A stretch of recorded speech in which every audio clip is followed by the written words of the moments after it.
ফলাফলে যদি দেখা যাচ্ছে এখানে ভোট পড়েছে 22,000। এই 22,000-এর মধ্যে অধ্যাপক ডক্টর মোহাম্মদ ইউনূস পেয়েছেন কত? 6,000 ভোট, 6,000 সামথিং। আর শেখ হাসিনা পেয়েছেন 74% ভোট, অর্থাৎ 22,000-এর মধ্যে 16,000-এরও বেশি ভোট পেয়েছেন সাবেক প্রধানমন্ত্রী শেখ হাসিনা। এখানে কমেন্ট পড়েছে 1,600-রও বেশি। বিষয় হচ্ছে যে কেন শেখ হাসিনার জনপ্রিয়তা এমনভাবে বাড়ছে জ্যামিতিক হারে? কেন যে গণ অভ্যুত্থানের মধ্য দিয়ে বিপুল পরিমাণ একটা প্রত্যাশার জায়গা থেকে ডক্টর মোহাম্মদ ইউনূসের নেতৃত্বাধীন একটি সরকার আমাদের সামনে এলো, কেন তার জনপ্রিয়তা এইভাবে ধসে পড়ছে? নিশ্চয়ই এটি আমাদের বিশ্লেষণের জায়গা রয়েছে। আমরা যে যার মতো করে বিশ্লেষণ করতে পারি, অন্তত যাদের উদ্দেশ্য ভোটটি ছিল সেই সাধারণ মানুষরা কি বলছেন আমি তাদের বক্তব্যের কিছু কিছু অংশ যদি আপনাদের সামনে তুলে ধরি, আমার মনে হয় অনেকের সঙ্গেই মিলে যাবে, 100% না মিলুক। যেহেতু প্রায় 1700 কমেন্ট পড়েছে, আমি সব তো পড়া সম্ভব নয়, কিছু অংশ বিশেষ বা গুরুত্বপূর্ণ যে কমেন্টগুলো রয়েছে আমি সেগুলো একটু বিশ্লেষণের জায়গা থেকে তুলে ধরতে চাই আপনাদের কাছে। এখানে প্রথমেই একজনের মন্তব্য দিয়ে শুরু করতে চাই, কেন আমি ব্যাখ্যায় গেলাম এই ভোটের ফলাফল নিয়ে। কারণ অনেকে রিকোয়েস্ট করেছেন ভোটের ফলাফলগুলো বিশ্লেষণ করার জন্য। যেমন একজন লিখেছেন, পান্না সাহেব শিরদাঁড়া যদি সোজা থাকে তাহলে এই জরিপ নিয়ে একটা ভিডিও বানাবেন, কমেন্টগুলো পড়বেন। শিরদাঁড়া সোজা রাখার চেষ্টা করি, এখনও চেষ্টা করে যাচ্ছি। সেই জায়গা থেকেই দর্শকের চাওয়া থেকে তাদের প্রতি শ্রদ্ধা জানিয়েই আমি এটি বিশ্লেষণ করছি, অন্তত দর্শকের মতামতের জায়গা থেকে। এখানে আকাশ খান নামে একজন লিখেছেন, দুইজন ভিন্নভাবে বিখ্যাত, একজনকে জাতি ঘৃণার সাথে, অন্যজনকে সম্মান ও শ্রদ্ধার সাথে স্মরণ করে। অর্থাৎ তিনি বলতে চেয়েছেন ডক্টর মোহাম্মদ ইউনূসকে সম্মানের সঙ্গে শ্রদ্ধা করে, আরেকজনকে ঘৃণার সঙ্গে স্মরণ করে। আচ্ছা, আরেকজন লিখেছেন, আগেই ভালো ছিলাম, আর কিছু বলার নাই, আমি বাংলাদেশের পক্ষে, আমি পাকিস্তান চাই না, আবার ভারতও চাই না। বিশ্বজিৎ দীপু তিনি লিখেছেন, স্বাধীনতার বিপক্ষ শক্তি এখন স্বাধীনতার সার্বভৌমত্বের কথা বলে, শুনলে কেমন জানি হাসি পায়। শামসুর রহমান তিনি বলেছেন, স্যার আসসালামু আলাইকুম, বর্তমানে বাজারে জিনিসপত্রের দাম অনেক, চারদিকে অশান্ত পরিবেশ। আমরা চেয়েছিলাম জিনিসপত্রের দাম কম হোক, কিন্তু তা আরও বেড়েছে। সেই হিসেবে আমরা বর্তমানে ভালো নেই, চুরি ছিনতাই বেড়ে গেছে। স্যার আপনি নিরপেক্ষ সাংবাদিক, নিরপেক্ষভাবে উপস্থাপন করুন। এরপরে ইঞ্জিনিয়ার রেজাউল ইসলাম মিনার তিনি বলছেন, দয়া করে শেখ হাসিনার সাথে ইউনূসকে তুলনা করবেন না, দুইজনের বিচরণ ক্ষেত্র আলাদা। সবচেয়ে গুরুত্বপূর্ণ হলো রাজনীতি করেছে একজন এবং অন্যজন ষড়যন্ত্র করেছে। ইতিহাসে অনেকেই হঠাৎ করে রাষ্ট্রীয় ক্ষমতায় এসেছিল, যাদের ইতিহাস আপনি আমাদের চেয়ে অনেক ভালো জানেন, অনেকের চেয়ে। জি মিনার সাহেব, আমি আগেই বলেছি দুইজন দুই জায়গার মানুষ হলেও আমাদের দৃষ্টিতে তারা এই মুহূর্তে একজন সাবেক সরকার প্রধান, একজন বর্তমান সরকার প্রধান, এই জন্য তুলনাটি আনা হয়েছে। আর ব্যাখ্যাটি আমি আগেই দিয়েছি।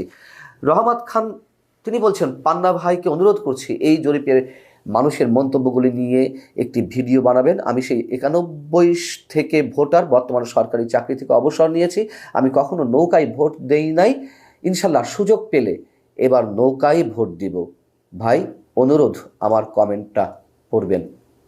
জি রহমত সাহেব, পড়েছি এবং আপনার মানসিকতা সম্বন্ধে আমরা জানতে পেরেছি। মিষ্টি হাসান তিনি বলছেন, আগে বুঝতে পারিনি ছাত্রদের পক্ষে ছিলাম, এখন বুঝতে পারছি ভুল করেছি। আলোকিত কক্সবাজার এরকম একটি আইডি থেকে মন্তব্য এসেছে, দেশের মানুষ মনে করেছিল শেখ হাসিনার চেয়ে অন্য কেউ ভালো করে দেশ চালাতে পারবে, কিন্তু পরিবর্তনের পর মানুষ বুঝতে পারছে সাধারণ মানুষ ভুল করেছে, তারা আবারও শেখ হাসিনাকে ক্ষমতায় দেখতে চায়। বাংলাদেশের পরিচালনায় শেখ হাসিনার কোনো বিকল্প নেই, এখন তো দেশটা রসাতলে গেছে, আমরা কি করব, এই ক্ষতি কিভাবে পুষিয়ে নেব বলুন। অ্যাডভোকেট এ কে রতন তিনি লিখছেন, ইউনূস যখন বুঝতে পেরেছে তার জনপ্রিয়তা নেই, তখনই সে ভারত নিয়ে রাজনীতি ধর্ম ধর্ম খেলা শুরু করেছে রাজনীতিতে। আলী হাসান লিটন, তার মন্তব্যটা অনেক বড়, আমি সংক্ষেপে বলছি। শেখ হাসিনা পরবর্তী ডক্টর ইউনূস সরকারকে আমরা আমাদের মসিহ মনে করেছিলাম, বাস্তবতা সেটি, কিন্তু মানুষ হয়তো হোঁচট খেয়েছে অনেক জায়গা থেকে। তিনি বলছেন সেই আশা নিয়েই 24 সালের গণ আন্দোলনে যোগ দিয়েছি, আমাদের আন্দোলন সফল হয়েছে, কিন্তু আমাদের সেই মসিহকে আর খুঁজে পেলাম না। 5 আগস্ট পরবর্তী বাংলাদেশ আর 5 আগস্ট পূর্ববর্তী বাংলাদেশের মাঝে আকাশ পাতাল পার্থক্য খুঁজে পাই আমরা।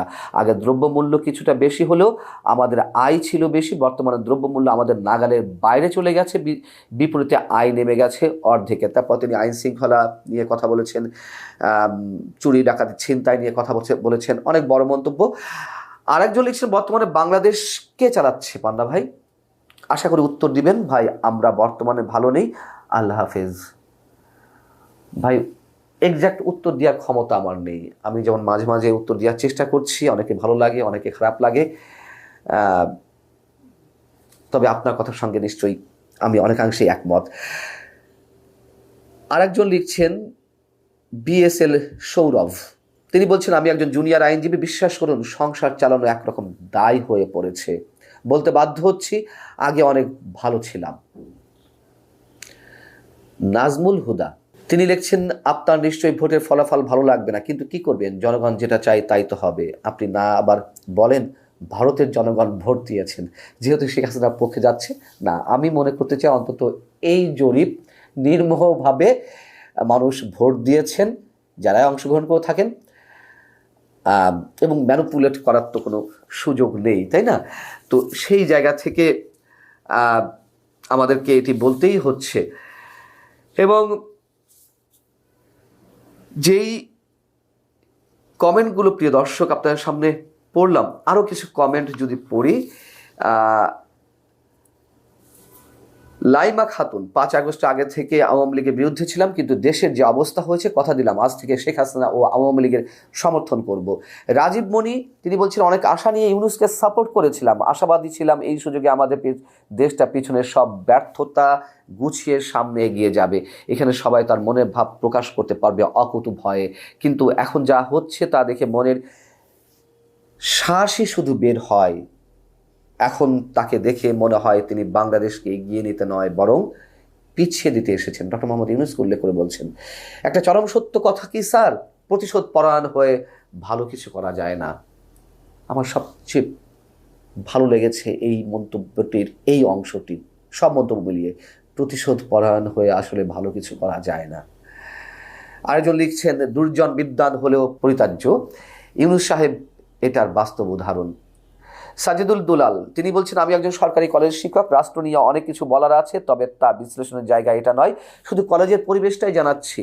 বর্তমান ছাত্ররা শিক্ষক জাতির মানহানি করে এতই ঔদ্ধত্যের চরিত্র ধারণ করেছে তা ভয়াবহ। ক্যাম্পাসের রাস্তায় সালাম প্রাপ্তি তো দূরের কথা, রাস্তায় সাইড আমাদেরকে দিতে হয়। আর শ্রেণীতে পাঠদানে আরও রূঢ় অভিজ্ঞতা সঞ্চিত হয়েছে যা চাকরি জীবনে পায়নি। তাই এই জাতি অনিশ্চিত ভবিষ্যতের দিকে এগোচ্ছে। আজ আমার কাছে মনে হয় ডিসেম্বরের স্মৃতি যেন জাতি রোমন্থন করতে পারছে না বা সুযোগ পাচ্ছে না।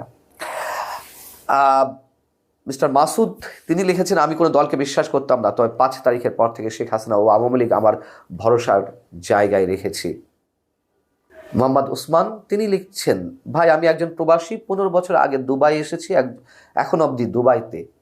বিশ্বাস করুন সংসার চালাতে এখন অনেক বেশি কষ্ট হয়ে যাচ্ছে, আগে অনেক অনেক বেশি ভালো ছিলাম, অতএব আমাদের এই কষ্টের জন্য আপনারাই অনেকটা দায়ী। হ্যাঁ, দায়ী হতেই পারি আমরা, তবে এটুকু বলে রাখি, বর্তমানে সব কিছু দিয়ে আগেরটা জায়েজ করা যাবে না। যেমন আগের রেজিমের বিরুদ্ধে আমরা কথা বলেছিলাম, অবশ্যই এখন যে রেজিম চলছে সেটার বিরুদ্ধেও আমরা কথা বলার চেষ্টা করছি। যা কিছু অসঙ্গতি, যা কিছু অনিয়ম, যা কিছু আমাদের কাছে রাষ্ট্র সমাজ দেশের মানুষের বিরুদ্ধে বলে মনে হচ্ছে, অবশ্যই আমরা সেই চেষ্টাগুলো করছি যতটা পারছি। জামাল উদ্দিন লিখেছেন, 5 আগস্টের পর আশা করেছিলাম দেশে কোনো বিভাজন থাকবে না, কিন্তু সরকার এবং জামাত একসাথে দেশকে বিভাজনের দিকে নিয়ে যাচ্ছে। শেখ নজরুল ইসলাম, তিনি লিখছেন, এ ধরনের প্রশ্ন করা আপনার মতো একজন বিজ্ঞ সাংবাদিকের পক্ষে কি মানায়? ডক্টর ইউনূস কি একজন ফ্যাসিস্ট? আগে সেটা প্রমাণ করুন। ফ্যাসিস্ট কিনা এখানে যে মন্তব্যগুলো এসেছে এর বাইরেও আরও মন্তব্য আছে। আমি মাত্র হয়তো 50-60টার মতো পড়েছি, খুব বেশি হলে। দয়া করে আপনি পড়ে দেখুন। এখানে তো সব মত পথের মানুষ আছেন, তাই না, আমার এই ইউটিউব চ্যানেলে, মানচিত্রে। বাস্তবতা হচ্ছে আমরা মানি আর না মানি, শেখ হাসিনার জনপ্রিয়তা বাড়ছে। যেই জনপ্রিয়তার ব্যারোমিটারে আমরা দেখছিলাম যে কোথায় তলানিতে গিয়ে পৌঁছেছিল 5 আগস্টের আগে, সেটা ক্রমান্বয়ে বাড়ছে জ্যামিতিক হারে। কেন বাড়ছে দর্শক, আপনারা নিশ্চয়ই আমাদের এইসব ভোটদাতা তাদের মন্তব্য থেকেই জানতে পারছেন, বুঝতে পারছেন। আমার আপাতত এই মুহূর্তে আর কোনো ব্যক্তিগত বিশ্লেষণ নেই। আল্লাহ হাফিজ, ভালো থাকুন সবাই। এবং যারা ভোট দিয়েছেন, কমেন্ট করেছেন, অবশ্যই তাদের প্রতি কৃতজ্ঞতা জানাচ্ছি। আমার নিজের চিন্তার জগতেও একটা ধাক্কা লেগেছে, ধাক্কা দেওয়ার জন্য। ভালো থাকুন সবাই।